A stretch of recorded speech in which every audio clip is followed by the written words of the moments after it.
Well, welcome everyone. I am delighted to have Susan Villata here with us from the Johnson County Public Health Department. She is a health educator and she has a lot of information to share with us on how to incorporate some of these practices and these strategies, especially with communication, and how to be more culturally competent, especially since we are living in the United States with a lot of more diversity, and that diversity will continue to increase. So we want to make sure that we're providing, especially written materials, verbal messages, making sure that they're culturally competent for all populations. So welcome, Susan. Thank you so much for being here today. So why don't you tell us all a little bit about your work at Johnson County Public Health Department? Sure. We have several health educators. My primary program area is tobacco prevention and control. So that's normally where I'm at right now in the middle of COVID. I'm also doing communications work or public information officer work. If you're versed in the incident command or ICS, look that up if you don't know what it is. I'm not sure if you talk much about that in your course or not, but that's kind of where I'm settling in right now. Yes, you're aware of many hats, which I think many of us have gotten to that since COVID kind of uprooted us in our daily activities. Absolutely. Most of your work, or all of your work prior to COVID, was in tobacco use. Maybe you want to provide some examples from communication with that, communication, about COVID and prevention and testing and all those kind of things. So how do you, like in your daily operations, how do you incorporate cultural competency in the information that you give on, anything related to health education? Right. First, we're really lucky. I feel like at Johnson County, as employees, we're encouraged and frankly required to take some cultural competency and diversity trainings. Some of those are like, you will do this one, and others are very, choose it, send it to your manager, see what they think. And especially in public health, that is applauded even more. And so we've all been able to take advantage of a variety of trainings, whether those are local or across the country, to be quite honest. We also, I don't know if a lot of people know this because it's a newer position, we can consult with our inclusion and equity specialist is their title. And that's out of the Board of Supervisors office. So that might just be something new. So even as a health educator, where I'm doing the education, there's always folks I want to rely on to help me in some specific areas. So I would say our greatest asset would be the coalitions that we're involved in, whether those are led by us or we just participate in them. That's where we meet people. We meet people in the community doing work, whether that's on refugee issues or sexual health issues, breastfeeding, like, tobacco, there's a whole gamut of things, right?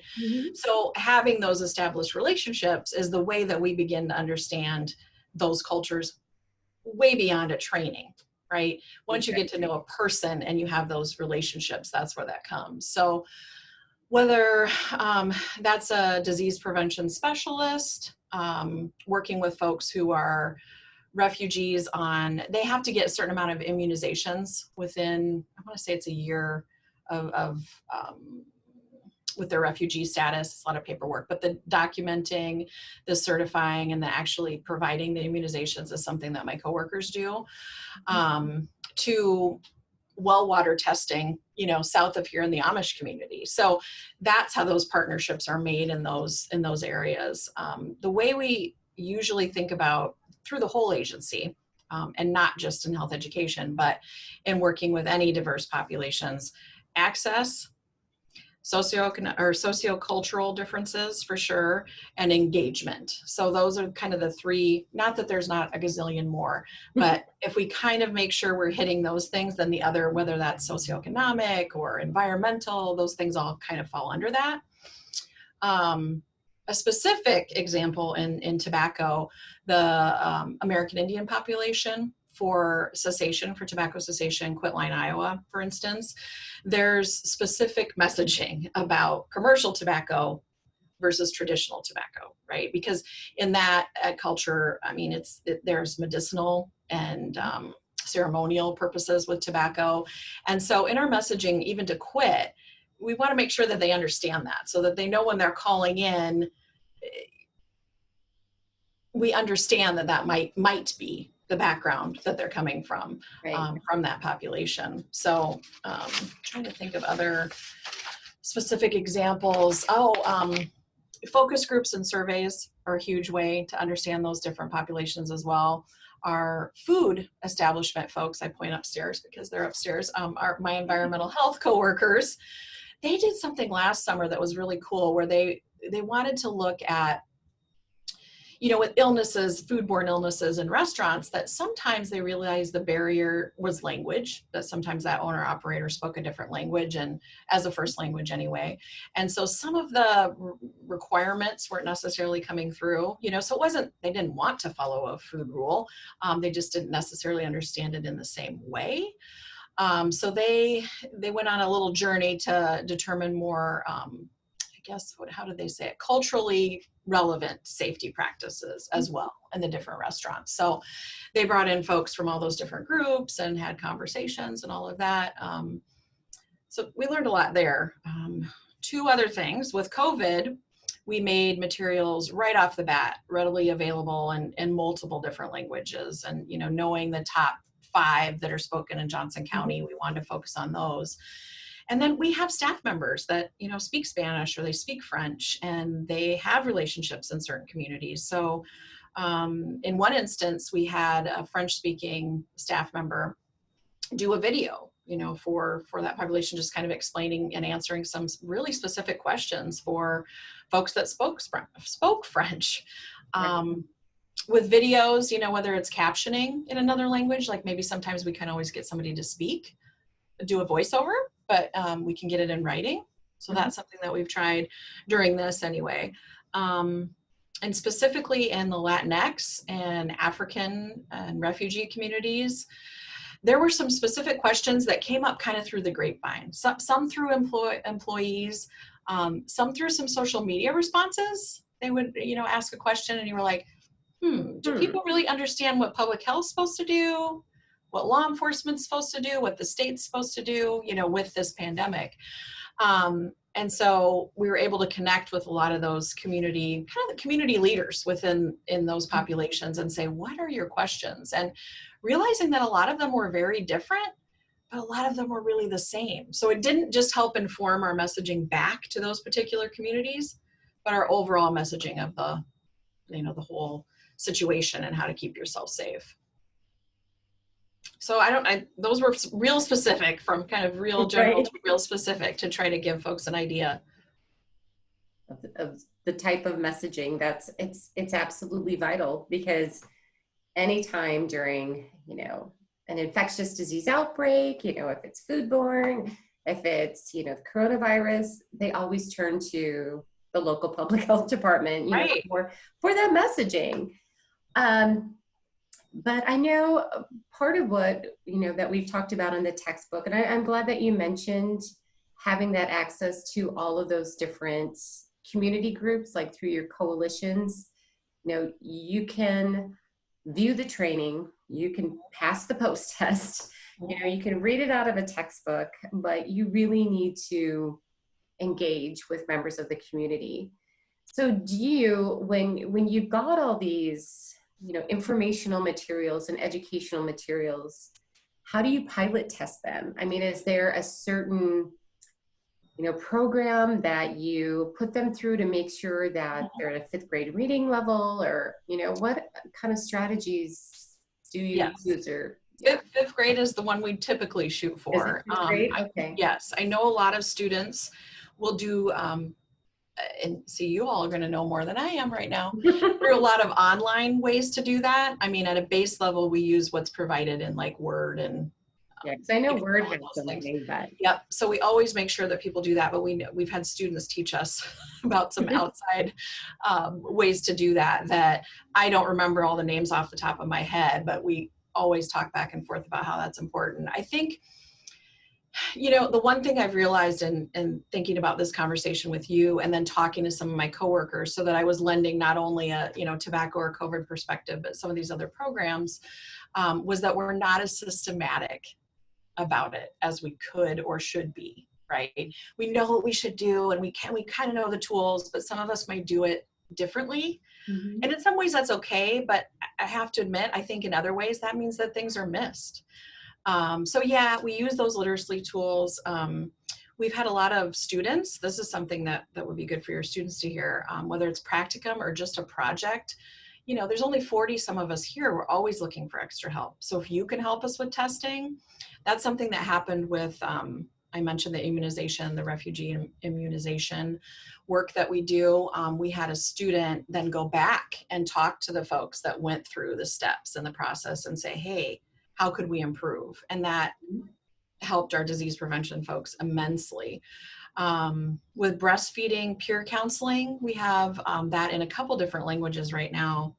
Arabic and Swahili are the ones I remember off the top. We can always contact, a language line and do things that way, but to have actual folks, volunteers that speak those languages has been super beneficial. So I know one time, and this has been a little while ago, but I think then they were in Spanish though.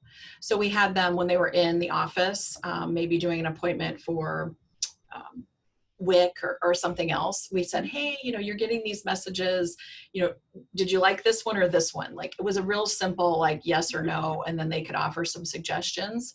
So we tested them that way. Another one that I can recall, is working with LGBTQ community. We came up with some messaging created from that community for tobacco cessation. We realized there was a little bit of a gap there. We had, targeted certain populations, but that was really a group that has been heavily targeted by tobacco companies and, kind of what could we do in return? A lot of our messaging is pretty generic. So we came up with all these sayings, this LGBTQ kind of temporary coalition group came up with them. And we did a simple like bean or pebble in a jar with, now I'm going to forget, 5 to 7 messages at all the Pride events around the state. So we worked with the Iowa Cancer Consortium, if you know their group. Mm-hmm. That's the other thing, working with other groups. We could never have done that on our own. They were used to going around the state. So they took, all the papers and they counted the pebbles each time. So, not always by voice do we have to get these opinions calculated, and not always electronically, if we were out in the public, and that was huge. So, it seems rudimentary, but it's kind of fun to do when you're at an event like that. Mm-hmm. And then right now we just did focus groups recently with 18 to 24-year-olds, just talking about their COVID life, to really get an idea, because as a middle-aged soccer mom with teenagers, I can guess what I think 18 to 24-year-olds think are funny, but I don't really know, right? So we put out this stuff and we think, and this isn't real, textbook either, but we have folks in the office that fit that demographic. And so sometimes you have to do a quick and, as much as I'd like a real thought out, developed plan, a lot of our contact tracers right now fit that demographic. Some of them do anyway. So I said, hey, we made these. Look at them. What do you think? How would you respond? And we did that. And then, like I said, we've done the focus group. So, we'll see. So it's a variety of ways, but again, just trying to give like real life examples of how it plays out. Absolutely. And the textbook is great, training is great, but absolutely. Establishing those connections is just absolutely vital. And it's not easy. It is not easy to get into some of those groups. You have to find, it can't be you. Again, I very much own, who I am, heterosexual, middle-aged soccer mom is how I identify myself. And I don't fit in many of those groups. And so Right. how do I work with those people so that they become that messenger? Absolutely. Usually I'm not going to be able to do it. Right. Absolutely. And we talked about this in the very beginning of the course when we're, talking about public health and health educators. It's never, ever done in a silo. It's never going to be, well, the department does this. You are always working. You will be Always terrible at your working. job if you try to do it that way. Right, right. Terrible. So, I just want to thank you for your time, but do you have, some of the students are interested in careers in public health or in the health services field, but we also have a lot of students who are interested in business and social work and Yeah. education and, just any, final thoughts on how all of us within our lives can try to just be a little bit more culturally competent in our relationships Oh, and our yeah, that's a communications great with question. others. Read. I was going to say, Read sorry to so put you on many the things. spot. No, that's a great question. Read so many things, talk to so many other people, Right. and they don't have to be people without outside of that group. Well, that's awesome. Sometimes just saying to your acquaintances and your friends or colleagues, what do you think about X? Or I read this, and what's your opinion? Or Mhm.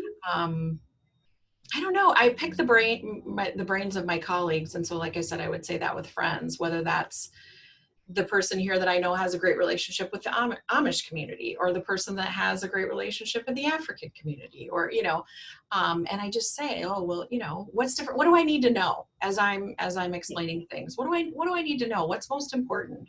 Um, and so just educating yourself, soaking it all up, taking it all in, and not being afraid to ask questions. I will say Right. sometimes forgive me, this may seem like a very stupid question.